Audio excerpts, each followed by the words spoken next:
아니 우리 이 국장님 웬 저 마후라로 추워서 추위를 탓. 예 인사하시죠. 예, 안녕하십니까. 예, 오늘 여기 위키트리가 장소를 아주 예쁘고 아담한 장소로 이전을 했네요. 여기 이화여고 정동, 우리 역사적으로 유서도 깊고 거리가 아주 조용하고 아주 정감 넘치는 곳입니다. 예, 뭐 다소 뜨거운 현안이라도 조금 우리가 정서적으로 조금 좀 달래가면서 할 수 있는 그런 분위기인 것도 같습니다. 예, 뭐 그러나 또 따져야 될 것 같고요. 오늘 주제는 퇴임 후에 떼돈 버는 한국 관료들 이렇게 잡아봤습니다. 예, 지금 총리와 장관 후보자 인사청문회 하고 있지 않습니까? 상당수 이 퇴직 관료들이 보니까 공직 퇴직 이후에 재산이 급격하게 늘어난 것을 저희들이 확인할 수 있었습니다. 대표적인 건 법조인들이고요. 법조인들이 정관 예우를 받고 수임료를 이번 경우 같은 경우는 한 달에 1억이나 받는다. 수임료인지 아니면 로펌으로부터 한 1억은 급여 형태로 받는 것 같은데 서민으로서는 상상할 수 없는 금액입니다. 그런데 이게 법조인뿐이 아니라 지금 국방장관 후보자라든지 또 다른 장관 후보자들 또 그리고 지금 현재 이 얘기가 나오기로는 이런 정관 예우 형태가 변형된 형태로 다른 그 법조인뿐이 아니라 다른 분야의 관료들에게까지 지금 전방위적으로 확산되고 있다. 그 일단을 이번 청문회에서 후보자들 면면을 보면서 우리가 알 수 있다. 좀 그런 지금 얘기들이 나오고 있어서 이 부분을 어떻게 봐야 할 것인가? 이거는 좀 국민의 어떤 그 공직이라는 거, 공무라는 건 국민의 어떤 그 이해 관계에서만 모든 일을 판단을 해야 되는데 전직 상관이 퇴직해서 이익 업체에 가서 부탁을 해서 들어주고 하면 그거는 국민을 위한 행정이 아니라 특별한 이익 업체를 위한 행정이 되어버리는 것이죠. 이거는 심각한 문제가 되는 겁니다. 그래서 무슨 부정 청탁 방지법 그런 거 되고 그렇습니다. 대표적인 게 지금 황교안 법무장관, 그 다음에 김병관 국방장관, 그리고 그게 대표적입니다. 그리고 다른 형태도 좀 있을 수 있는데 제가 일단 이렇게 서두를 한번 꺼내봤습니다. 보시면서 전반적으로 황태순 위원께서 이런 부분들에 대해서 좀 이번 청문회 보시면서 느끼는 것들이 좀 있으신가요? 지난주 토요일 날 위키트리 이사했죠. 지난 토요일 이사했던가요? 지난주? 네, 지난 토요일 날 이사했는데. 그렇다고 그러네요. 네. 오늘 이렇게 오다 보니까 덕수궁 돌담길을 지나서 오니까 광화문 연가 누구죠? 이거 갑자기 이름이 생각이 안 나네. 광화문 연가 이영훈 씨던가요? 그 추모비가 있어요. 거기 보니까 아주 보니까 아주 좋아요. 보니까 상당히 여유가 있으시구나. 그런 것 보면서 오는 거 보니까 평소에 준비가 잘 돼 있으니까. 언젠가는 우리 다시 언젠가는 우리 모두 그 광화문 연가 노래 그분이 아주 조금 요절을 했는데 참 천재죠. 우리나라 천재고 우리 국민들이. 혹시 이재범 PD님 그분 이름 기억나세요? 그 광화문 연가 그거 보면서 많은 생각을 하고 왔어요. 네네. 우리 서민들이 그저 보면은 쭉 보면 이따금씩은 이 덕수궁 돌담길을 걸으면서 참 보면 그렇게 하루하루를 갖다가 살아가는데 우리 전직 그 고위 관료들, 그 전직 판검사들 그분들 다 보면 어디 목욕탕 세신사로 취업하셨나 봐요. 떼부자가 되셨게. 예, 떼부자입니다. 사실은 보면 좀 문제는 과거에는 전관 예우했을 때 흔히 판검사들이 퇴직한 다음에 자기가 마지막 근무했던 그 법원이나 검찰 주변에서 변호사 개업하고 그러면 이제 후배 판검사들이 좀 봐주고 그래서 흔히 이런 얘기들이 있었죠. 저희보다 조금 윗세대들이면 한 5, 6년 그분들은 판검사에서 이제 부장검사나 부장판사 정도로 퇴직하고 전관 예우 3년 받으면 3대가 먹을 걸 갖다가 본답니다. 뭐 제가 직접 들은 이야기니까 뭐 지인들로부터 대략 지금부터 한 20년 전 기준입니다. 그러니까 1994년 5년 예. 그때 기준으로 3년 동안 벌면 100억을 번답니다. 요즘 한 1,000억 되는 돈이죠. 예. 100억 정도 벌고 뭐 기억하시겠습니다만은 이런 어떻게 보면 판검사들이 보면 통상적으로 그 법원 주변에서 개업하고 전관 예우에 그 하여튼 못된 아주 못된 관행들 네. 정말 못된 관행들을 갖다 좀 악용해서 보면 참 부를 축적하고 그러다 보니까 국민들 입에서 터져 나온 게 뭡니까? 옛날 지강원 씨가 유전무죄, 무전유죄. 예. 즉 저는 얼마 전까지만 해도 변호사를 선임한다는 표현을 썼는데 요즘 조금 바뀌었어요. 변호사 삽니다. 산다. 예. 그래서 변호사를 살 수 있는 돈 있는 사람들은 돈이 있기 때문에 유전 아무리 죄가 많아도 무죄로 풀려나고 그렇죠. 그 지강원 씨 그때 막 그 자살했죠. 그 유명한 영화로도 나왔죠. 예. 돈 없는 자들은 보면은 변호사를 살 돈이 없어서 예. 즉 전관 예우를 이용할 힘이 없어서 예. 돈이 없고 힘이 없고 예. 돈도 없고 힘도 없고 백도 없으니까 예. 백소리하고 죽을 수밖에 없는 예. 예. 이런 사회였어요. 참 뭐 안타까운 일입니다. 근데 이게 언제부턴가 우리나라에 사실 이거 모든 게 IMF 때문이에요. 예. IMF 이후에 드디어 모든 대기업들이 국가의 통제권으로부터 상당히 벗어납니다. 예. 벗어나면서 급속하게 성장하는 가운데 이제는 대기업들, 이른바 삼성이니 현대니 이런 대기업들이 전직 판검사들을 갖다가 법무실장이다, 윤리실장이다, 윤리경영실장이다 예. 이런 식으로 법무실을 만들어서 삼성 뭐 아시겠습니다만은 삼성 같은 경우 법무실에 있는 변호사만도 수백 명 아닙니까? 예. 그러면서 이들을 통해서 엄청난 돈을 주고 예. 또 이들은 보면 자기 회사 삼성이란 어떤 회사에 어떻게 보면 그 사람들이 이런저런 보면 법에 어긋나는 일을 하더라도 네. 묘하게 빠져나갑니다. 네. 기억하시겠습니다만은 예전에 그 삼성의 그 김용철 변호사라고 있죠. 있었죠. 예. 네. 뭐 그분이 보면 아주 폭로했는데 당시 2000년 당시에 그분이 3년 동안 받은 돈이 110억이에요. 예. 예. 그리고 법무실장 하는 동안 지금부터 13년 전 110억이니까 요즘 한 2, 300억 되는 돈입니다. 예. 예. 110억을 받고 퇴임 이후에도 뭐 월 연 10억씩인가 그래서 3년을 더 받아요. 예. 예. 자 이제는 그러다가 이제는 또 번집니다. 이제는 네. 네.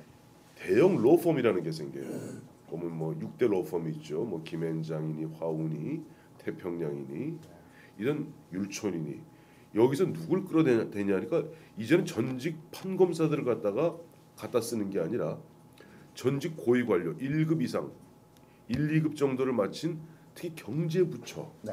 경제부처의 관료들을 뭐 고문이라는 명목하에 이제 고용하기 시작합니다. 예. 예. 또 다른 형태의 전관 예우예요. 그러면 결국 이제는 과거에는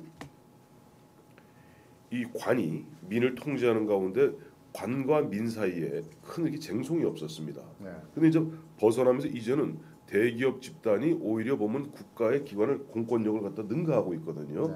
그러다 보니까 국가 공권력 힘을 갖고 있는 그러니까 인허가권을 갖고 있는 국가 공권력과 돈을 갖고 있는 재벌이 충돌하기 시작합니다. 네. 이 틈바구니에서 커져버린 것이 바로 법무법인 대형 로펌들이에요. 네. 이 사람들은 과거엔 변호사 갖고 법정에서 다투었는데 이제 법정에서 다툴 필요가 없는 거예요. 법정 가기 전에 고위 관료 출신들, 특히 경제부처 출신들, 고위 관료들을 갖다 고문으로 갖다가 주면서 어마어마한 돈을 갖다가 줍니다. 네. 그리고 이 사람들은 결국 로비스트 역할을 하는 거예요. 그렇죠. 예. 로비스트 역할을 해갖고 가서 뭐 법정 가기 전에 적당히 무마하고 또 뭐 하고 이러다 보니까 어떻게 보면 그와 같은 전관 예우가 처음에는 어떻게 보면 이거 어떤 그 지방 단위에서 판검사들 뭐 예를 들어 퇴임하면은 좀 뒤봐주는 형태에서 이제는 우리 사회에 아주 구조적 부조리로 부조리입니다. 자리 잡게 된 거예요. 물론 이것이 법적으로 여태까지 문제가 될 수가 없었던 것이 자기들 개인과 개인 간에 뭐 고용계약 맺고 뭐 역할하는 거 도덕적으로는 비난하고 비판할 수 있었고 윤리적으로는 우리 질타할 수 있었지만 네. 법적으로는 사실 그들을 잡아 조질 명분이 없었어요. 그런데 예. 마침 이번에 박근혜 정부 정말 저는 이 조물주께 감사드리고 하늘에 감사드려요. 네. 네. 왜냐하니까 우리가 5년 전에 이명박 대통령이 고소용내가 강부자 내각하면서 우리가 얼마나 우리 사회가 그들을 지켜본 눈이 따가웠으며 우리 사회가 윤리적 도덕적 이른바 노블리스 오블리제 네. 있는 자들의 어떤 도덕적 그런 부분에 대해서 많이 우리가 견제하기 시작하지 않았습니까? 네, 네. 이제 또다시 그동안 어떻게 보면 우리 사회 뒷그늘에서 암약해오던 그런 구조적 부조리가 박근혜 당선인 덕분에 이 덕분이라 그래야 됩니까? 때문이라 그래야 됩니까? 이 부정적인 건 때문이라 그래야 되겠죠. 그냥 중립적인 표현, 박근혜 당선인으로 인하여 그렇죠. 중립적인 중립적으로 표현을 쓰죠. 쓰시자고요. 네. 덕분도 아니고 때문도 아니고 해서 뭐 또는 으로 해서 예. 박근혜 당선인의 인사로 말미암아 예, 예. 인사로 말미암아 이번에 그동안 우리 사회 정말로 정말 우리 사회 그 자리 잡고 있는 기득권 그게 네. 바로 기득권이에요. 네, 네. 그런 기득권이 어디 있습니까? 대학교 때 뭐 누구는 뭐 고시 공부 안 할 줄 몰라서 안 했습니까? 예, 예. 그 당시 별거 아니고 공무원들이 별거 아니라고 생각했기 때문에 우리 저 이서구 저 선배 같이 언론인 가셨던 분도 있습니다. 아니 뭐 저는 저 가만히 계세요. 저는 대학교 때, 고등학교 때 뭐 공부를 뭐 그렇게 뭐 잘한 건 아니지만 하도 시달려 가지고 대학교 입시 때문에 시달려서 대학교 들어가니까 그냥 대학교 다니는 건 좀 대학 생활을 좀 이렇게 뭐 좀 만끽하고 싶더라고요. 좀 후회하죠? 자유롭고 지금 후회하죠? 근데 대단히 후회합니다. 그러니까 그때 보면은 대단히 후회. 아버지 어머니 말 듣고 저 미팅 안 하고 미팅 안 하고 남들같이 한 2년만 죽어라 공부하면 행시 2년만 딱 공부해서 행시 됐으면 지금 됐으면은 지금 여기 나와서 뭐 이렇게 뭐 그냥 이렇게 소리 얘기 안 쳐도 안 치고 그다음에 오히려 보면 청문회에 앉아서 개소리 듣고 있었겠죠. 왜? 그 당시 사람 다 그랬어요. 그렇게 가다 보니까 우리 사회 기득권층으로 이제는 요즘 오늘 아침 도하신문 아무거나 펼쳐 보십시오. 그래 전직 현호석 우리 부총리 얘기 잠깐 해볼까요? 네. 뭐 세무대학장 1급으로 끝난 사람이 무려 지금 10몇 년 사이에 재산이 27억이 늘었고 예. 보니까 나는 처음 알았어요. 나는 부모 자식지간에 차용증 쓰고 전세권 설정하고는 처음 알았어요 이번에. 그게 좋게 말하면 절세인데 좋게 말하면 절세인가요? 이거 진짜 화나게 합니다 이 사람이. 네, 그냥 이 아저씨가 절세를 가장한 탈세죠. 절세를 타장한 꼼수 탈세입니다. 네, 절세를 가장한. 그래서 서로 그런 사람들이 그저 일단 저도 이런 부분은 인정해요. 미국 같은 경우도 고위공직 같은 미국 대통령도 월급이 굉장히 cap니다. 18만 달러 정도밖에 안 돼요. 미국의 기준으로 봐서 굉장히 짭니다. 네. 그러면 그 공무원들이 국가를 위해서 봉사합니다. 자, 보면 봉사하다가 마지막 퇴직할 때 되면요. 그때 그 사람들도 사실 민간 업체 가요. 유수한 뭐 민간 무슨 연구소니 무슨 민간 업체니 또 뭐 이런 데 갑니다. 가는데 가면은 그 사람들한테는 어마어마한 돈을 줘요. 제가 뭐 아는 사람 중에 하나는 저 엘고어 부통령 같은 경우 연 20만 달러가 채 안 되는 연봉을 받았습니다만은 이분 퇴직하고 지금 해외 특강 한 번 하면 30만 달러 줍니다. 예. 근데 1년에 특강이 수십 회예요. 이런 식으로 퇴직하고 난 다음에 그 사람들한테 그동안 자기가 박봉에 시달리면서 국가를 위해서 봉사했던 부분을 일정 부분 보상해 줍니다. 물론 뭐 그분들이 또 로비스트 역할하는 것도 사실이고요. 네. 하지만 이분들이 다시는 공직으로 돌아올 생각을 안 합니다. 예. 왜?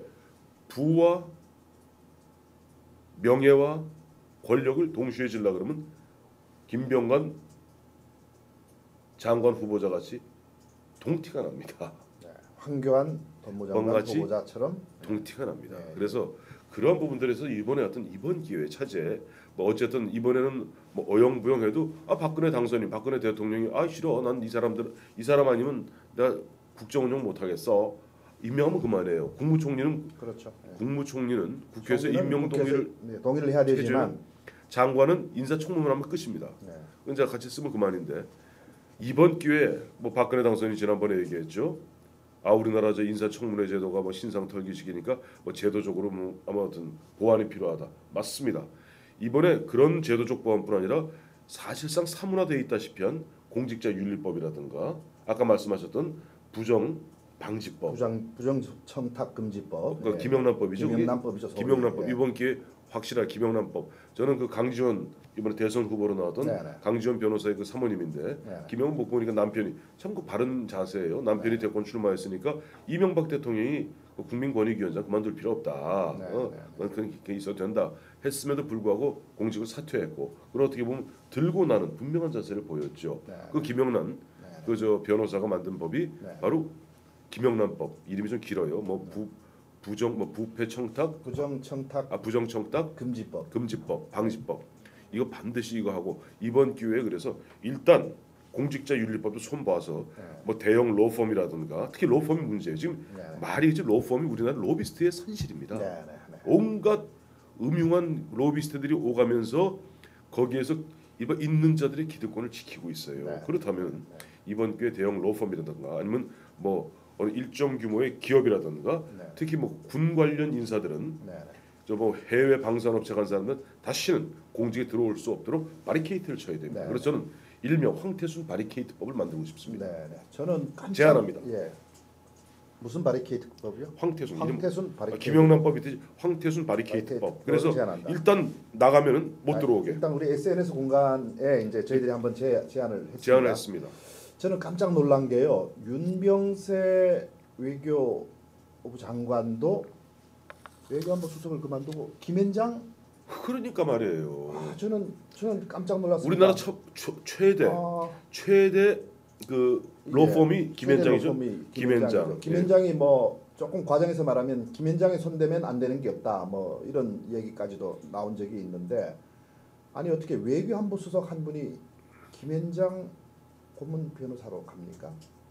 그 고문 변호사 한 명이 아니에요. 이렇게 수백 명이에요. 그 고문 변호사. 전방위적으로 지금 막 사회 모든 분야로 지금 다 확산이 됐습니다. 한마디만 더 할게요. 여기서 말 끊고. 갑니다. 예. 그 대형 로펌들 이른바 김현장이니 뭐 태평양, 태평양, 화와우, 율촌 예, 예. 이런 대형 로펌들이 누구의 이익을 대변하는 줄 아세요?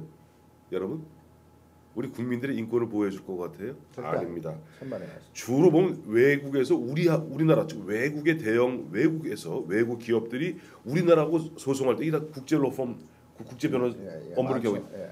철저하게 이른바 의뢰인 그러니까 이 청탁이 뭐라고 그럽니까 그 저기 의뢰한 그러니까 소송을 의뢰한 의뢰인의 이익을 대변하는데 대부분 그 의뢰인이 어떤 사람들이냐? 거의 80-90%가 해외 자본 핫마니 얼마 전에 먹고 튄 론스타 뭐. 이런 놈들입니다. 그런 놈들을 위해서 외교 안보 수석을 지냈다는 자가 드디어 제 입에서 자 나왔습니다. 예. 자가 저 청와대에서 외교 안보를 총괄했다는 자가 김현장 거기 가서 외국의 자본 매판 자본의 앞잡이를 하고 이래 됩니까 진짜 화가 나서 미치겠네요 진짜. 의뢰인이 어떤 사람들이냐? 지금 말한 해외 자본들 또 국내도 사실은 한마디로 딱 말하면 돈 가진 사람들 재벌들입니다 한마디로. 재벌들 아니면 대형 로펌 쓸 수도 없어요. 의뢰도 못해요. 돈 가진 사람들입니다. 돈 가진 사람들을 위한 로펌, 국내 로펌들. 지금 걱정입니다. 이게 지금 이 외교 안보 분야를 제가 이야기했는데 그뿐이 아니라 무슨 뭐 보건복지 지금 경제부처뿐이 아닙니다. 보건복지 뭐 사회에 뭔가 조금 이해관계가 좀 걸린 분야는 그 분야의 공직자들, 언론인까지 지금 들어가는 경우 있어요. 선배님. 언론인까지 지금 언론인도 들어갑니다.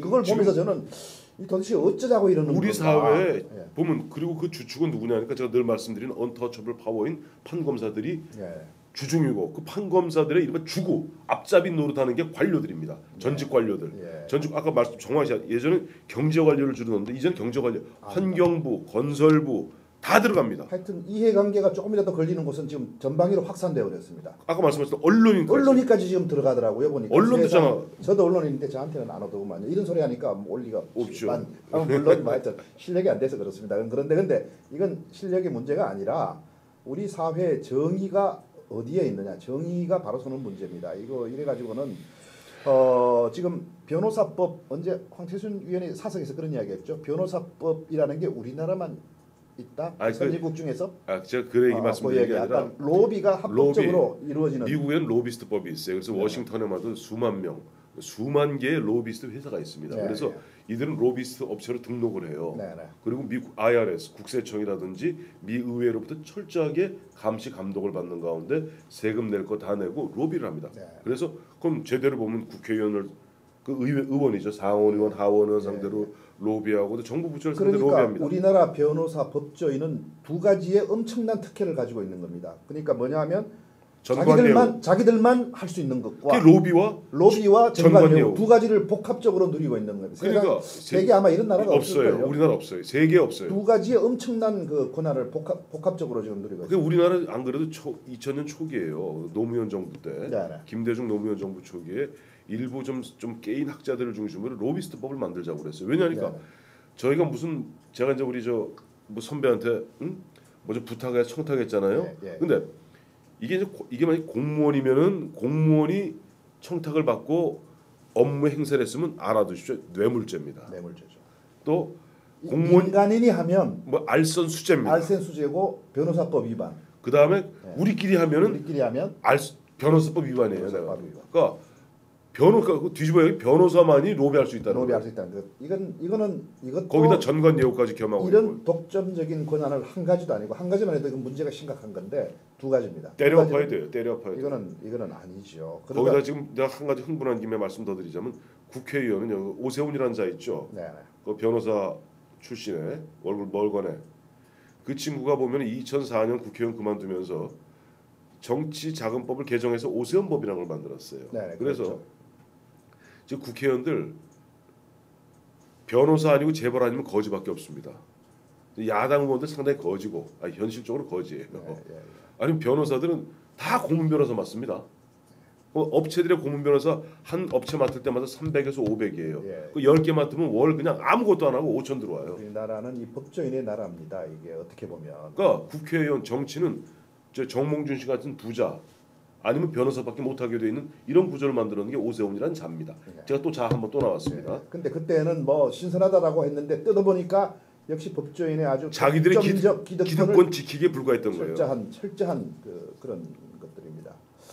이거 깨야 이번 기회에 갑자기 나온 게 말 참 예. 빗나가시죠. 깨야 오세훈 됩니다. 예. 그 뭐 세빛둥둥섬인가요? 세빛둥둥인가? 뭐 세빛둥둥섬인가 해갖고 저 뭐 서울시장 하면서 국고 낭비한 부분들 그저 시민단체에서 지금 문제 고발을 했죠. 서울시에서. 했어요. 제대로 해갖고 예. 그 오세훈 전 시장 감옥에 넣읍시다. 감옥에 넣읍시다. 하여튼 감옥에 넣어야 돼요. 분명히 그러니까 보면 우리 정황상 문제가 있어 보입니다. 그러니까 우리 정황상. 예. 사회의 어떤 정의를 갖다 흐트러뜨리고 보면 변호사 분들의 기득권을 강화하는 가운데 결국 보면 서울시정을 갖다 엉망으로 만들면서 네. 국기를 갖다 혼란시키게 했던 이런 자는 감옥에 넣읍시다. 네. 제안합니다. 네. 그 세빛둥둥섬을 맡은 업체도 뭐 좀 정권하고 관련되는 데였죠. 예. 아마 그럴 겁니다. 아마 예. 그것도 뭐 관련되는 곳이었습니다. 아마 사위였던가 하여튼 뭐 관련되는. 그이 정관예우 부분 이 부분을 이제 이번 기회가 뜯어고치죠. 이번 기회 뜯어고쳐야 되는데 이 정관예우만 없애면 아까 말한 대로 뭐 합법적인 로비스트 어떤 의미에서는 내가 그 분야 전문성이 없으니까 전문성 있는 사람한테 이 분야 좀 맡아서 좀 해줘라고 하면 정관예우만 없다면 실력으로 하는 건 전 괜찮다고 보거든요. 어떤 거기에서 내 입장에서 볼 때 근데 실력에 인맥이 들어가잖아요. 그게 문제죠. 그러니까 육군 대장 지냈던 그래 한미연합사 부사령관까지 지냈던 자가 네. 독일의 방산업체 무기상이죠. 정말 방산업체 그러니까 독일 인맥도 문제죠. 정관예우도 문제고 인맥도 문제는 문제죠. 그 정관예우 왜 생기는 게 인맥 때문에 생기는 인맥 때문에 거거든요. 생기는 거죠. 가서 옛날 데리고 있던 부하들한테 정보 빼고 네. 은근히 술 밥 먹고 저녁에 형님 아우 하면서 좀 봐줘. 그러면 외국에서 저 무기상들로 봐서 그만한 그런 훌륭한 로비스트가 어디 있어요? 네. 당연히 활용하지. 그러니까 이건 법적으로 막아야 돼요. 어떤 식으로 네. 황태순 바리케이트법을 만들어서라도 네. 막아야 됩니다. 네. 그 막고 아니면 처벌해야 돼요. 지금 보면 제가 뭐 딴 나라 얘기입니다만 중국이 조만간 제가 보면 한번 큰 후용을 치를 겁니다. 왜냐니까 최근에도 나왔습니다만은 그 작년에 그 누굽니까 그 갑자기 이름이 안 나네 흥분하면 시진핑 말고 저 다투었던 그저 있잖아요. 보시라이. 보시라이 그때 무슨 그저 당서기 무슨 충칭시 당서기 이 문제 때문에 중국에도 지금 보면은 그 기득권 인맥 관시 인맥을 통한 그런 기득권 모의 실체가 일부 드러나고 심지어는 원자바오 총리가 재산이 7조 원이다. 뭐 저이융캉 중국의 당시 이제 정치국 상무위원이고 우리로 말하면은 이제 뭡니까 법조계를 통과하는 뭐 9조 원이다 이런 얘기가 신문에 공공하게 나돌았거든요. 이와 같이 보면은 사회 기득권층이 생기고 그 기득권층이 이른바 부정부패한 형태로 부를 축제하기 시작하면 민중들이 가만 안 있습니다. 예. 결국에는. 결국은 우리가 민주화 과정을 겪으면서 그건 필연적으로 이제 산업화가 일정 수준 이상 진행이 되면 민주화 과정을 당연히 겪게 되어 있습니다. 중국이 이제 바로 이제 그 부분을 겪게 될 것이고 1차 뭐 그런 과정이라면 초기 형태라면 옛날 천안문 사태가 초기 형태일 것이고 앞으로 어떤 형태로든지 아마 그건 이제 나오게 됩니다. 왜냐하면 그 사회가 어쨌든 공산당 독재, 일당 독재 형태이기 때문에 거기에서는 또 그 상태에서 인맥 사회이기 때문에 합리성이라든지 뭐 이런 부분들이 당연히 배제가 되면 언젠가는 그 부분에서 모순이 발생하면서 결국은 그 피해는 다 일반 서민들한테 가기 때문에 언젠간 서민들이 일어나게 돼 있죠. 그래서 중국이 언젠가는 그런 근데 크고 작은 형태를 겪게 될 것이다. 남의 나라도 걱정이지만 우리나라가 더 걱정입니다. 네, 우리나라는 이제 그 부분에서 조금 앞서갔는데 우리나라도 아직 멀었습니다. 지금 이런 부분들 이 정관예우 인맥에 의해서 결정하는 거. 인맥 뭐 우리가 흔히 뭐 향후회를 건전하게 보면 좋은 거지만 그것이 어떤 이해관계로 변질되면 결국은 국민 다수에게 피해를 주는 것이니까 안 되듯이 인맥이 그냥 이렇게 좀 건전한 형태의 인맥이면 모르는데 이것이 다 이해관계하고 연결되니까 이제 이게 문제입니다. 이런 것들을 방지하기 위한 일명 황태순 바리케이드법 내지는 이미 지금 나와 있는 부정청탁 금지법이라든지 여러 가지 형태의 하고 좀 했으면 합니다. 이 법조인들이 또 이 뭐 장관 후보자에는 뭐 왜 그렇게 많이 올라갑니까? 뭐 우리 사회가 그만큼 그쪽에 엄청난 그 독점적 권한이 많다는 뜻이죠. 다 법대 가려고 하는 건 다 고시하려는 게 참 문제가. 네. 박근혜 당선인 보면은 원칙과 법치를 얘기했는데 법치라는 것은 법을 통해서 그들이 먼저 바르게 살라는 이야기지. 자기는 휘투루마투로 살면서 국민들에게 법을 강요하는 건 그거는 독재죠. 그건 안 됩니다. 어제 정홍원 총리 후보자에 대한 인사청문회에서도 뭐 정관예우 얘기가 좀 나왔는데 월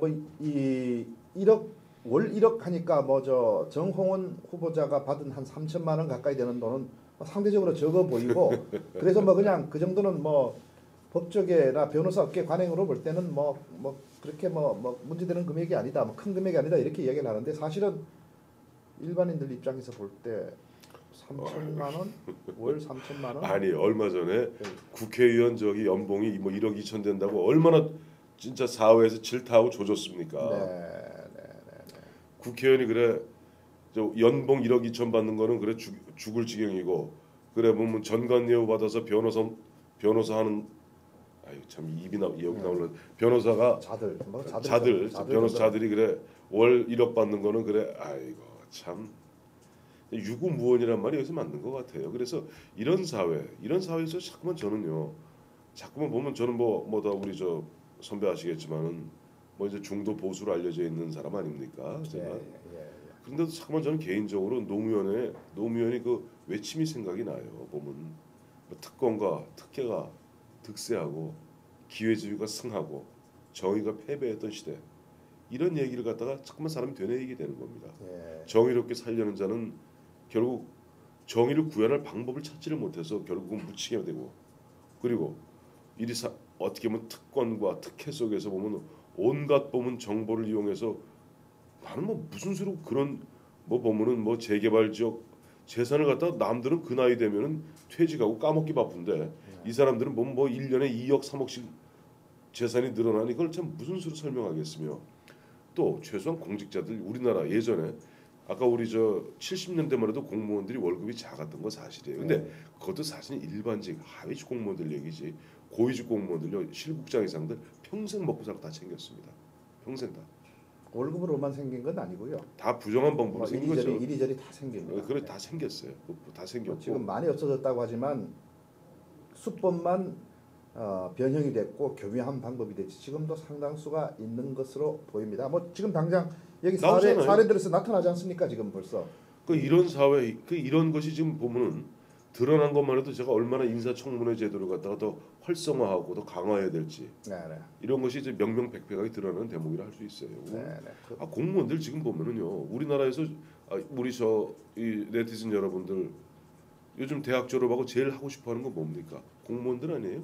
공무원 시험이 보면 수백 대 1 아니에요 지금? 그럼 왜 공무원들이 그만큼 직장이 안정되고 월급 나오고 나중에 우리는 일반 국민연금 받는다고 아우성치지만 걔들은 특수직역연금이라고 공무원연금 별도로 운영합니다. 공무원연금, 사학연금, 그다음에 군인연금, 특수직역연금이라고 그래요. 그 특수직역연금 따로 자기들이 쓰고 활동하고 보통 일반 사람들이 자기가 부은 돈이 한 1.7배 받는 데 반해서 거의 3배, 4배 이상을 받아요. 즉 유가 같은 한 50대 중반에서 일반 회사 퇴직한 사람 아무것도 없고 국민연금 부은 거 중에 한 3, 40만 원 다 받는데요.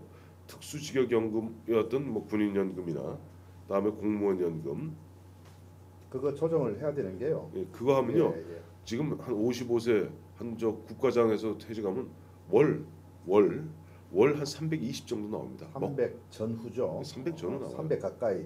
나오고 300 가까이. 작게 나온 사람도 300 가까이 나오고. 그러니까 다 뭐 먹고 살 수 많이 있어요. 근데 평생을 그렇게 사는데 그렇게 그 기준이 과거에 지금 말씀하신 대로 공무원 봉급이 굉장히 낮았습니다. 과거에.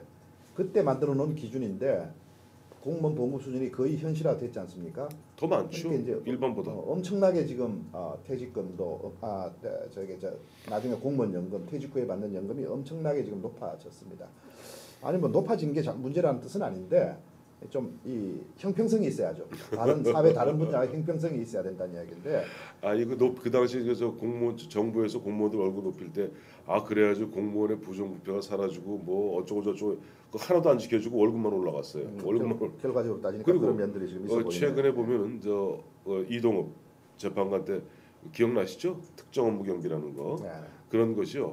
저도 뭐 잠깐 뭐 국회에서 이제 뭐 보좌관 생활 갔다가 한 10여 년 하면서 그 월급 시스템 월급 이렇게 이제 전산 시트로 나오면요. 공무원 월급이 16개인가 17개로 구성이 되어 있어요. 근데 공무원들 월급은 꼭 본봉만 얘기합니다. 본봉. 얼마 안 된다고. 당연하죠. 본봉이 이만큼이에요. 본봉 이만큼에 뭐 직책수당, 직무수당, 무슨 무슨 가족 부양수당, 무슨 수당 이름도 다 못 외워요. 한 10몇 개 붙어갖고 왕창 큽니다. 그리고 그래놓고서 저 언론에 발표하고 뭐 할 때는 딱 본봉만 발표해요. 네. 그러니까 작아 보이지. 아니에요. 가장 이른바 우리가 삼성이나 몇 대 재벌을 빼놓고는 공무원 월급이 제일 많습니다. 공무원들 앓는 소리 하는 거 절대 믿지 마십시오. 그리고 거기다 나중에 이 연금 계산할 때는 또 어떻게 계산하냐니까 본봉으로 계산하네요. 또 그거는 받았던 실수령하고 계산해요. 기가 막힌 얘기입니다. 이 저 보니까 왜 자기들이 법을 만드니까 제가 한 번은 제 후배가 마침 그때 국회 보좌관 할 때 그 당시 이제 그걸 공무원 연금을 관리하는 데가 어디였냐니까 현재는 행정안전부입니다만 그때 총무처라고 있었어요. 네, 예, 있었죠. 총무처 그 담당 과장이었어요. 그러니까 서기관 돼 갖고 근데 물어봤어요. 어이 공후배 좀 내가 좀 할 건데 설명 좀 해주게. 과장도 몰라요. 왜? 이미 일제 시대 때부터 그 주사들이라고 요즘 주무관이라고 합니다. 주무관이라고 그럽니다. 주무관이라고 그러죠. 주사들이 만들어온 그 복잡한 진짜 매트릭스보다 더 복잡한 이 매트릭스 해보셨죠? 이렇게 트는 거 큐빅 매트릭스 더 복잡한 시스템으로 만들어놔서 누가 손 못 대요. 나라가 망하기 전에는 손 못 대게 만들어놨어요. 그래갖고 자기들은 호의호식 누리고 있는 거예요. 국민들 혈세 갖고 에이 죽일 놈들. 이게 뭐 지금 박근혜 당선인이 국가 중심이 아니라 국민이 행복한 나라를 만들자라고 했는데 쉽지 않을 겁니다. 참 쉽지 않을 거예요. 공무원들 기득권 구조를 그걸 공룡불이라고 그래요. 국민 중 국가 중심에서 천만의 말씀. 이번에 지금 17명 장관 1명 국무총리 12명의 저 청와대 수석들 정한 거 보세요. 예. 그게 어디 국민 중심인가? 아니 뭐 책임 총리 한다고 했는데 그래서 아마 협의를 한 모양인데 나온 장관 후보자들 보니까 왠지 총리하고 다 좀 가까운 사람들인 것 같아요. 뭔가 분야가 보면 뭐 대학도 그렇고 뭐도 그렇고 이 책임 총리 그러니까 모든 게 지금 이 공무원들의 어떤 권한 그중에서 또 법조인들의 권한은 더 독점적 배타적으로 아주 엄청나고요. 이런 부분들 이러니 이 서민들은 경제도 어려워서 힘들어. 권한도 없어. 그래서 또 더 힘들어. 무슨 뭐 소송 붙거나 소송할 엄두도 못 내죠. 해봤자 무조건 안 되게 돼 있으니까요. 안 되게 돼 있으니까 뭐 이런 부분들. 그러니까 이런 것들이 좀 실질적으로 개선되도록. 근데 그걸 개선하라고 공무원 장관을 임명하는데 그 장관이 또 다 법조인입니다. 웬만하면 법조인들이 그걸 할까요? 또 이런 생각도 들기도 하고요. 자, 그래서 이거 아유, 그냥 가슴이 아침 그런 얘기하면서 오늘 자꾸 유난히 보면은 아침에 좀 좋은 공기 마시고 왔는데 가슴이 참 답답하고. 좋긴 좋은 이 저 화문 연가를 생각하면서 정동길을 이렇게 걸어왔는데 가슴은 답답하고. 네. 한 20년 전에요. 그 당시 TV 프로 중에 SBS TV 프로였던 것을 기억하는데 뭐 공주갑부 박갑순인가 뭐 하는 그런 프로가 있었어요. 그 당시 아마 우리나라 최대 갑부였다는 뭐 무슨 공주갑부 이야기를 다룬 건데 그때 유행했던 말이 있습니다. 그분이 이제 일제 시대 때 일본이 우리를 갖다 식민지 지배할 때 공주에서 최고 갑부였는데 그분이 툭하면은 그분은 굉장히 정의로운 갑부였어요. 네, 네. 일본 말로 민나 도로보 데스네 하는 말이 나와요. 그때 유명한 이게 말이었죠. 유명한 그 아마 요즘 뭐 낙곰수 뭐 이런 말 뭐 무슨 그런 말만큼이나 유명했다. 네. 모두 다 도둑놈이다. 모두 민나 도로보 데스네 하는 게 뭐가 모두가 도둑놈이다. 오늘 근데 그때나 지금이나 똑같아요. 본질적으로 바뀐 것 같지가 않습니다. 어떻게? 똑같아요. 그러니까 참. 이번에 지금 보면 인사청문회 벌어지면서 떠오르는 생각이 바로 공주갑부 박갑순인가 하는 거기서 나왔던 민나 도로보 데스가 생각이 나더라고요. 모두가 도둑놈이다. 참 똑같다. 똑같다. 바뀌지가 않는구나. 바뀌지가 않는구나. 참. 참 암울해요. 그래서 그러다 보니까 저는 개인적으로 별로 그 사람을 좋아하지 않습니다만은 그러나 그 사람을 갖다가 어떤 기화로 해서 벌어졌던 현상 안철수 현상 기억나시죠? 네.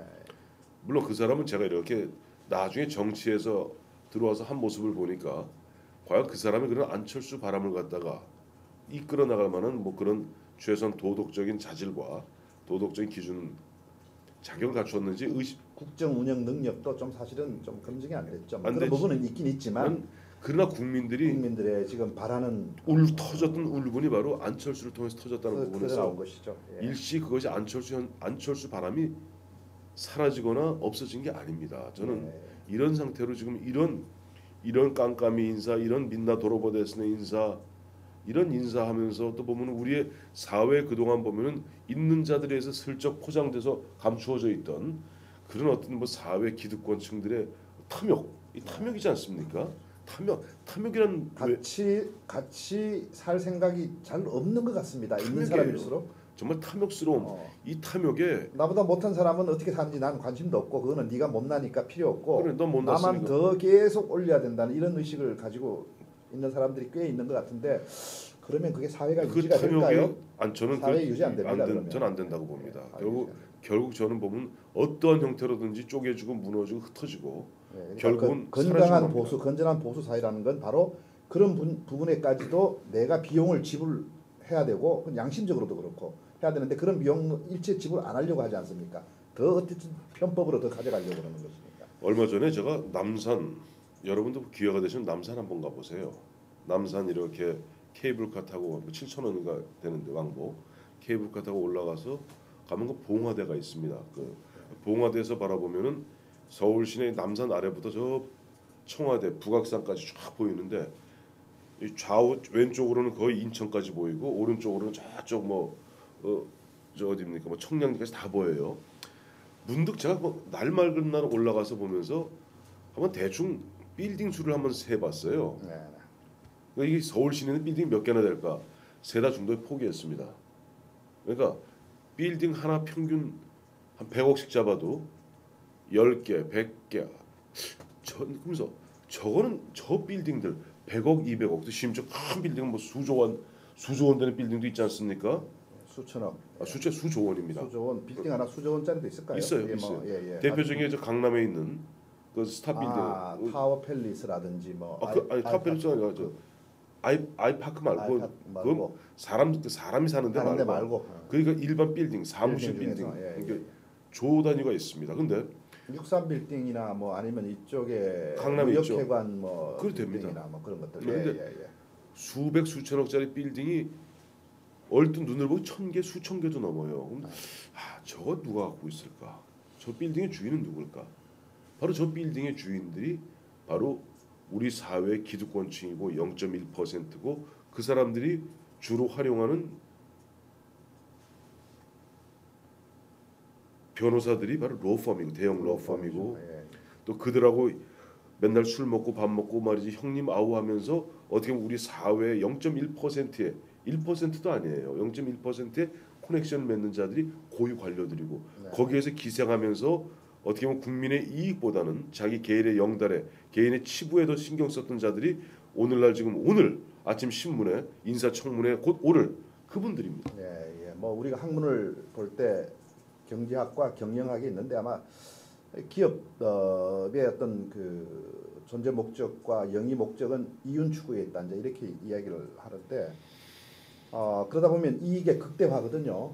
그럼 모든 사람들이 다 이익의 극대화로 들어가면 그 사회가 어떻게 될까요? 그리고 또 다 못하니까 이제 어떻게 보면 뭐 능력대로 할 텐데 특정 분야의 사람들, 특정 계층만 그 아주 고도의 그러면 예를 들면 경영학 기법으로 이익의 극대화를 하고 계속 그런 식으로 부가 아주 소수에만 쌓인다고 하면 그 사회가 유지가 됩니까? 그러니까 그거는 한 분야로서 그런 어떤 이익 극대화는 하되 그것이 최종 목적이어서는 안 되는 것이고 그 다음에 사회 속에 존재하는 것이니까 우리가 사회에 대한 나름대로 책임 또는 기여, 공헌 이런 부분이 같이 복합이 돼야 되는데 우리 사회에 지금 사실 가진 자들은 그런 사회 책임 또는 사회 기여 이 부분은 생각 안 하는 것 같습니다.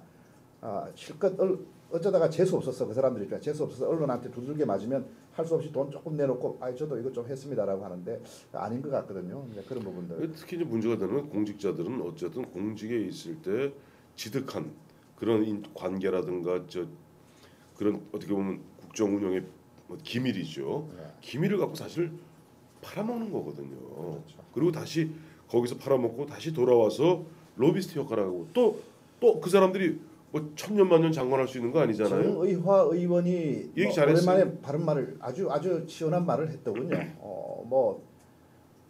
공무원 퇴직 후에 그에게 급여를 받는 분들 다시 또 돌아와서 공무원 하는 그런 염치 없는 짓 하지 말고 그냥 거기서 고액 연봉이나 연봉 받고 있어라. 받으면서 계속 그냥 그쪽에 연봉이나 있지. 받고 있어라. 뭐를 또 와서 또 명예를 또 얻고 또 하려고 그러느냐. 뭐 그 이야기는 좀 시원하게 이야기를 잘 했더니만 근데 정의화 전 국회 부의장이 모르는 게 있어요. 모르는 게 또 있다. 뭐냐니까 그 사람들이 이제 1급이나 차관하고 나갔을 때는 단가가 예를 들어 고문 연 그렇군요. 2억 예, 장관하고 장관하고 나가면 그 5억 받습니다. 그러니까 자기 몸값 올리는 거예요. 몸값을 올려야 되니까 또 기회가 되면 또 공직에 급수 올려서 또 돌아오려고 그러는군요. 에이 죽일 놈들. 예, 그런 거죠. 그래서 그런 부분들에 대해서 근데 이제 이런 건 어떻습니까? 이게 사회의 어떤 근본적이고 구조적인 문제 같은데 예를 들면 노무현 전 대통령이 한 아까 특권의 문제 이런 문제 다 맞습니다. 다 맞고 그래서 어떤 그런 인식을 가진 사람이 나라를 한번 이렇게 좀 개조를 시키고 개선을 시키고 구조를 좀 뜯어고쳐가는 게 필요한데 다만 아마 본인의 일단 기본적인 국정운영 능력도 있을 것이고 기득권의 공고한 저항 때문에도 안 될 것이고 뭐 극복 못했잖아요. 결국 노무현 대통령이. 그러니까 뭐 물론 노무현 대통령이 능력이 있고 잘할 수 있는데 안 됐다. 꼭 그건 아니라 노무현 대통령도 좀 아마추어적인 면이 있으니까 이제 아마 복합적으로 들어가는 것 같은데 다만 능력 있는 사람들이 다 자기 이해관계를 우선으로 할 때 이 사회를 끌어가기 위해서는 그래도 일단 능력 있는 사람들이 일단은 끌어가야지 사회가 유지가 그렇죠. 되니까 할 당연히. 수가 없지 않느냐. 옛날에 뭐 확산시켜서 조금 이거는 조금 무리한 확산이긴 합니다만 해방되고 난 뒤에 나라 운영을 해야 되는데 관리고 뭐고 다 일정하에서 관리했던 사람들한테 안 쓸 수가 없으니까 썼다. 참 그런 부분들. 예를 들면 지금도 마찬가지죠. 어떻게 보면 좀 사실 좀 능력도 있고 뭐 한 사람들한테 일을 맡기면 잘하긴 잘해서 맡기려고 하는데 그 사람들의 상당수가 도덕적으로는 문제가 있다. 자기 이해관계를 거기서 따진다. 이럴 때 쓰자니 그런 문제가 있고 안 쓰자니 또 그런 능력이 있는 사람이 없고 이런 부분들을 어떻게 해결해야 되느냐. 그거 안 돼요. 못 해요. 그렇죠. 예, 예. 이제 이건 제가 조금 역사 쪽에서 공부를 좀 많이 했잖아요. 박근혜 당선인이 비슷한 이야기를 했거든요. 그래서 조금 문제가 있다 하더라도 그걸 못 바꾼다. 그걸 갖고 그걸 바꿀 문제 수가 없는 삼으면 게 정말 능력 있는 사람 쓸 수가 없는데 이걸 어떻게 하느냐 이런 얘기인데 아니, 이걸 어떻게 해야 되나? 이래요. 예, 예. 한마디로 제가 처음에도 우리 위키트리를 통해서 우리 폴리토크를 통해서 계속 4대 관료, 검찰, 재벌, 노동계 늘 얘기했지 않습니까? 이거는요. 얘는 황제도 못 바꿨어요. 중국의 진시 황제가 처음으로 진시 황제 전에는 나라가 막 춘추 전국 시대였는데 진시 왕이 전국을 통일한 다음에 36개 군으로 중앙에서 직하 통치하지 않습니까? 그래서 관료를 통해서 관료제를 처음으로 정립한 사람이 2200년 전에 진시 왕입니다. 근데 2200년 동안 황제가 단 한 번도 관료를 못 이겼어요. 비근한 예로서 명나라가 만주족의 청나라 때 멸망했을 때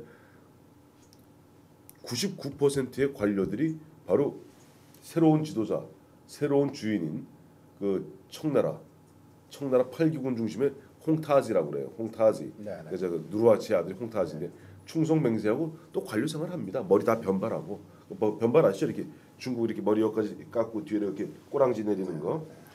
우리나라도 그랬어요. 우리나라도 조선 시대 때 보면은 관료들이 1910년 한일 합방 이후에 95% 그대로 일제 총독부의 관리를 그냥 씁니다. 예, 예. 위에 그러니까 판서, 그러니까 뭐 우리 요즘으로 얘기하면 국무총리, 장차관 정도는 그거는 일본 사람 직접 했어요. 조선 총독이 그다음에 이제 뭐 총독 밑에 보면 정무국장, 국장들이 하고 실제 보면 나머지 요즘으로 얘기하면 국장 이하는 싹 다 조선인입니다. 네. 그것도 뭐냐, 다 일제가 멸망시킨 그러니까 대한제국이죠. 대한제국 공무원들이 90% 넘는 사람들이 그대로 또 들어갔다가 이 사람들이 또 해방되면서 또 그냥 하는 그대로 미 군정청 산하. 근데 주인이 바뀐 거 자기 주인만 바뀐 거예요. 주인만 지금 여야 정권 바뀌는 거하고 비슷한 거죠, 뭐. 아니 내가 뭐 극단적으로 예. 그 사람들이요 과거에 보면 저 빨갱이들 누구예요 그저 김일성이 내려왔을 때 내려와서 이쪽 낙동강 빼놓고 다 이쪽 통치했잖아요. 네. 예. 90일 동안은 낙동강에서 대구하고 부산 빼놓고 빼놓고는 나머지 지역은 싹 다 보면 공산화 됐었습니다. 90일 동안은. 네. 그때 그 사람 또 가서 한 거예요. 그 사람도 주인이 누가 바뀌어도 주인이 바뀌면서 이씨 왕조가 그냥 일제로 바뀐 거고 일제가 미 군정청으로 바뀐 거고 미 군정청이 이승만 정권으로 바뀌었고 이승만 정권이 박정희 정권으로 바뀌었고 박정희 정권이 전두환 노태우 김영삼 김대중 그 사람 공무원 누가 바뀌었어요?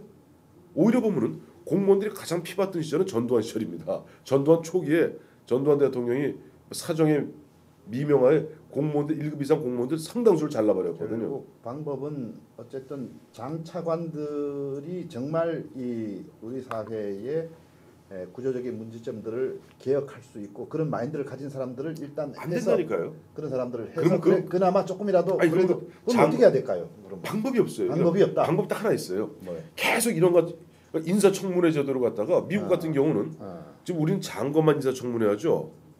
잘 보세요. 미국은 누구까지 하냐니까 차관복까지 합니다. 우리는 국장이에요. 계속 해야 돼요. 그러면 저는 인사청문회 제도를 계속 엄격하게 하고 강하게 하고 계속 처음에 우리 보면 17개 이제 국회 동의를 요하는 자리에만 인사청문회 하다가 그다음에 6대 기관장 하다가 그다음에 전 국무위원으로 가서 지금 한 50명 정도 인사청문 대상이거든요. 더 늘려야 돼요. 차관도 또 실장도 1급 실장. 다만 이제 이런 건 있죠. 뭐 늘리는 거에 대해서는 저도 동의가 되고 가야 되겠는데 다만 미국 사회는 보면 어떤 사회적인 가치관, 제도 이런 것들이 지난 몇십 년, 50년, 100년 거의 변함없이 쭉 지속이 되고 있으니까 이 어떤 잣대를 들이댈 때 하나의 잣대만 돼도 되는데 우리 같은 경우는 워낙에 급격하게 변화하고 있으니까 그 이야기 아닙니까? 3, 40년 전에 이루어졌던 일들을 지금 변화된 이 사회 분위기나 변화된 잣대로 들이대면 어떡하느냐 이런 부분들 이런 부분들이 좀 그래도 해야 된다. 당연히 그래도 해야죠. 그래도 해야 된다. 이거 빼고 저거 빼고 그러면 아니 해장국에서 선지 빼고 기름 어느 빼고 정도 고려는 해야 되는 것 아닌가 어느 정도. 그 고려는 아니 우리 국회의원들 맨날 야단치지만 지금 300명 국회의원 중에 한 254명 그 사람들요 국회 출마해 보면요 사돈의 팔전의 조상의 육촌 3대조 4대조 할아버지 할머니 얘기까지 다 검증합니다. 상대방이 검증해요. 네. 그 과정을 거치고 다 된 사람들이 이른바 20만 선량이라는 국회의원들이에요. 그러니까 그 국회의원들 중심으로 청문회를 갖다가 예를 들어 상임위별로 청문회 만들 수도 있는 거예요. 미국식이잖아요. 그래서 근데 지금 미국에서는 그 신상이라든지 이런 부분들을 일단 비공개 부분도 있고 공개 부분도 있고 그러니까. 그런 것 같습니다. 뭐 우리도 그거는 약간은 아니, 뭐좀 이렇게 하시자고. 그러니까 예, 여태까지 장관 이상 해왔던 부분은 네. 지금 이번에 보면 국무총리 지금 정홍원 후보자에 대해서 그걸 좀 원용하고 있잖아요. 그래서 네. 어제는 처음에 그 이동욱 때는 막 딜이 섞어서 하다 보니까 뭐 자질 검증도 하기 전에 도덕성 논란으로 끝난 거 아니에요. 그러니까 이번에 정홍원 후보자 같은 경우는 어제는 뭐냐니까 이른바 식견이라고 그러죠. 국무총리로서 일을 처리 나갈 수 있는 능력과 자질이 되는가. 뭐 식견을 책임 총리가 가능하냐 뭐 등등 그런 이런 어떤 뭐 총리로서의 능력 검증. 그다음에 뭐 북핵 문제, 그다음에 가치관의 문제로서 5.16을 어떻게 보느냐 이런 문제를 갖다 다투었고 오늘은 이제 본격적으로 도덕성 문제 이제 그다음에 그동안 본인이 쭉 살아오면서 쌓았던 평판의 문제, 그다음에 도덕성의 문제 오늘 검증합니다. 그리고 내일은 어제 오늘 얘기한 얘기들이 맞는지를 갖다 확인 검증하는 차원에서 증인 신문이 있습니다.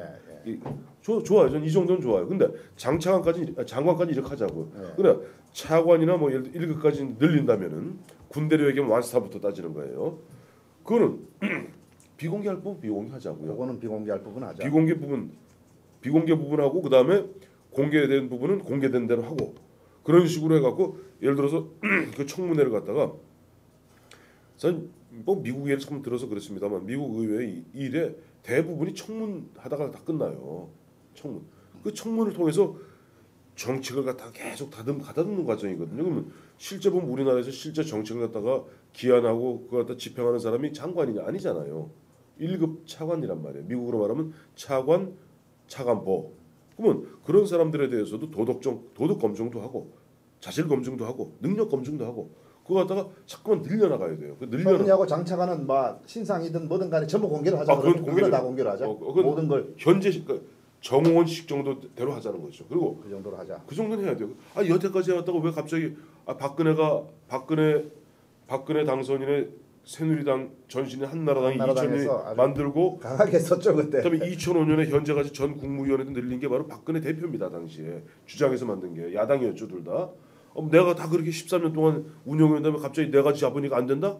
그거 국민들 용납 못합니다. 그건 용납 절대 못합니다. 왜?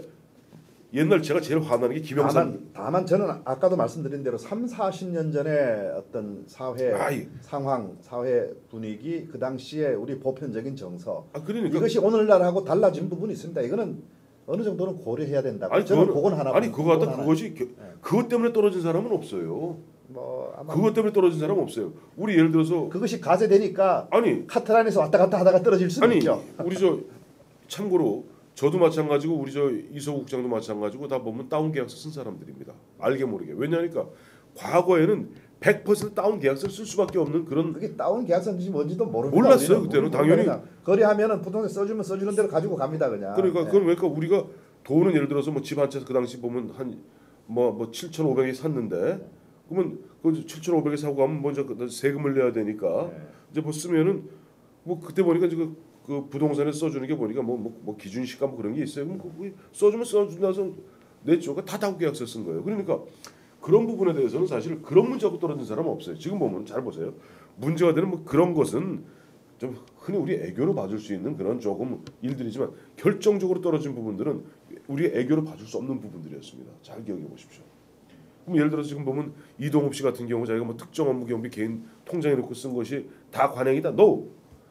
제 주변에도 보면 장차관급 친구들 많습니다만은 특정 업무 경비 자기 개인 통장에서 넣어서 쓴 사람 아주 특별한 별종 중에 별종입니다. 대부분 보면 이 공무원 가면요 국장부터는 여기서 그거는 개인 통장으로 쓴 것이 좀 별종이긴 하지만 그것도 그거지만 실제로 그들을 어떻게 썼느냐 용처가 어디냐 그것도 중요한 거 아닙니까? 그게 더 본질적인 거 아닌가요? 근데 거기다 개인 통장 넣었던 뭐 공용 통장인 간에 쓴 거를 어떻게 썼냐 그게 본질이니까. 그 통장에 넣고 자기 자식들 보면 자동차 보고 그게 문제죠. 공약 통장 넣었더라도 뭐 돈 쓰는 게 문제가 있다고 한다면 그런 것들이 검증이 돼야 될 것 같은데 그런 것들도. 그것이 문제가 됐던 거 아니에요. 네, 이번에. 예, 그러니까 앞뒤를 맞춰 보니까 본인은 아니라고 뚝 잡아뛰지만은 사실은 기관장으로서 어떤 고위공직자로 쓰라고 그건 자기 개인 쓰라고 준 월급 보충 부분이 아니에요.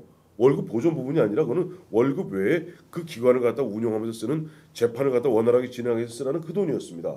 근데 그거 갖다가 딱 보면 그 부분만큼 개인 통장에서 재산이 는 거 아니에요. 그리고 거기에서 자기 자식 자동차 보험료 나가고 뭐 나가고 그러니 딱 떨어지는 거지. 근데 우리 통상적으로 보면은 공직자들 법관은 엄격하게 하긴 해야 될 것 같은데 우리 보통 사회에서 뭐 우리 업무 추진비 뭐 이렇게 받거나 아니면 뭐 무슨 수당 이렇게 나옵니다. 나오면 거기에 써야 되는 게 맞는데 근데 이 쓰는 사람 입장에서는 사실 이 돈이나 저 돈이나 뭐 이거 썼다가 저거 넣어서 하면 되는 거니까 그런 경우도 있을 수 여러분 있거든요. 보십시오.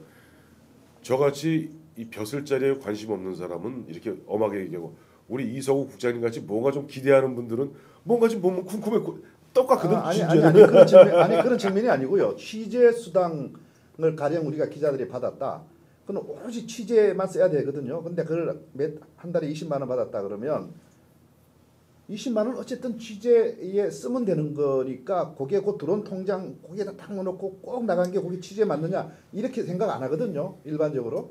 그러니까 법관이면 엄하게 해야 되지만 일반적인 뭐 우리 이 사회에서는 뭐 그 정도 비슷하게 쓰면 되지라고 하는 거니까 그런 상황에서 이루어진 일들이라면 그거는 좀 고려해야 되지 않느냐. 근데 법관은 좀 그렇긴 해요. 근데 법관도 상당수 그런 식으로 좀 혼재되는 경우가 있는 것 같습니다. 법관도 그렇고요. 공무원도 일반 공무원들 국장 이상 되면 관서당 경비라고 나옵니다. 예. 관서당 경비라는 것은 그 국을 운영하면서 직원들 보면은 밤에 야근하고 할 때 누가 밥 사줄 겁니까?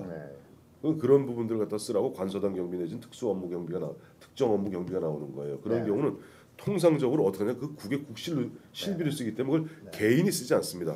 보면 여비서가 있어요. 국장 이상은 거기서 보면 관리하거나 아니면 그 국에 보면 담당 주무가 있어요. 주무가 거기다 통장에 넣고 밥 먹고 밥 쓰고 이렇게 하는 거지. 그런 식으로 자기 개인 통장 넣어서 이른바 공사가 불분명했던 경우는 없는 것이고 아까 말씀하셨던 이제 취재 수당은 별도죠. 그러니까 취재 같은 경우는 기자 같은 경우는 뭐 취재 이제 뭐 취재비라고 나옵니다. 근데 또 실제 취재비 아닌 개인 돈에서 취재를 하니까 그거는 어떻게 구분하기 좀 쉽지 않은 거죠. 왔다 갔다 하죠. 왔다 갔다 하는데 아마 공무원들도 그런 부분에서 조금 왔다 갔다 하는 경우들도 꽤 있는 것 같습니다. 이동업 재판관이 억울해한다니까. 저는 이동업 재판관이 적격이란 말은 아닙니다. 아닌데 그 안에 몇 가지 관행들 중에서는 보면 이거는 관행인데 뭐 이런 이야기들 있는 거거든요. 그러니까 그런 부분들은 조금은 고려해서 봐야 된다. 그러나 더 결정적인 것들이 나오면 그건 안 되는 것이고. 다 까서 봐야 돼 지금. 그러니까 지금까지 다 까서 보다가 갑자기 이제 와서 반만 그건 말이 안 되는 얘기입니다. 예. 아마 저도 반만 까자는 이야기가 아니고 다만 일반적인 그 관행들 그리고 뭐 이 현실적인 부분들은 고려해서 봐야 되는 거 아니냐 뭐 이런 이야기인데요. 뭐 그거는 뭐 결정적인 이야기는 아닌 것 같습니다. 근데 그거를 정도 이상으로 이렇게 과장해서 나오면 그냥 얼핏 볼 때는 대단한 문제가 있는 것 같은데 아닌 경우도 좀 있더라. 이제 뭐 그런 것들 이야기인데 좀 구분해서 보자 뭐 이런 얘기고요. 이야기 좀 더 하면 우리 박대선 의원하고 이거 저번에 벗고 그냥 술 한잔 하면서 세게 이야기해야 될 것 같은데 그건 다음에 한번 기회를 보겠습니다. 예, 무슨 얘긴데? 아니. 지금 이런 이야기들 서로 약간의 시각 차이가 조금 있는 얘기들, 뭐 그런 얘기들인데, 뭐 큰 시각 차이는 아닙니다. 좀 부분적인 이야기들이고 오늘 퇴직만 하면 떼돈 버는 한국 관료들. 근데 조금 제목을 좀 자극적으로 붙였습니다. 뭐 관료들이 다 그런 건 아닌데 사실 언론들이 이렇게 조금 조금 섹시하게 제목을 붙이는 경향이 있는데 저희들도 한번 붙여봤습니다. 떼돈 버는 고위 관료로 하죠. 뭐. 근데 고위 관료라고 또 다 그런 건 아니니까. 근데 대부분 보면 제일 억울한 게 보면 말단 공무원들은 억울하죠. 좀 그런 면이 있죠. 예. 그래서 오늘 우리 정관 예우 이 부분 한번 다뤄봤습니다. 이거는 반드시 우리 사회에서 이거는 시정이 되고 개선이 돼야 될 대목이어서 한번 다뤄봤습니다. 예, 감사합니다. 오늘 여기까지 마치겠습니다. 감사합니다.